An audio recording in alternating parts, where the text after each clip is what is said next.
আজান দিলে জবাব দিতে হয়, জবাব দেওয়ার খবর নাই, মাথায় কাপড় দেয়। আরে বোন, জবাব দেন আপনি। জবাব কিভাবে? মুয়াজ্জিন আল্লাহু আকবার বলেছে, আপনি আল্লাহু আকবার বলেন। মুয়াজ্জিন আশহাদু আল্লা ইলাহা বলছে, আপনি আশহাদু আল্লাহ বলেন। কুলু বিসলামা ইয়াকুলুল মুয়াজ্জিন, মুয়াজ্জিন যা বলছে আপনি হুবহু তা বলেন। শুধু হাইয়া আলাস সালাহ, হাইয়া আল ফালাহ যখন মুয়াজ্জিন বলে তখন লা হাওলা ওয়ালা কুওয়াতা ইল্লা বিল্লাহ বলেন। এভাবে মুয়াজ্জিন আজানের যদি জবাব দেন, মুয়াজ্জিন যে পরিমাণ সওয়াব পায় আপনি ওই পরিমাণ সওয়াব পাবেন।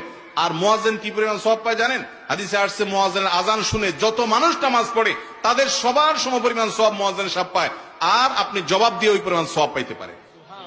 তাহলে আমাদের মা বোনরা, আজান শুনলে মাথায় ঘোমটা দেওয়া না, আজান শুনলে কি করতে হবে? আজানের জবাব দিতে হবে।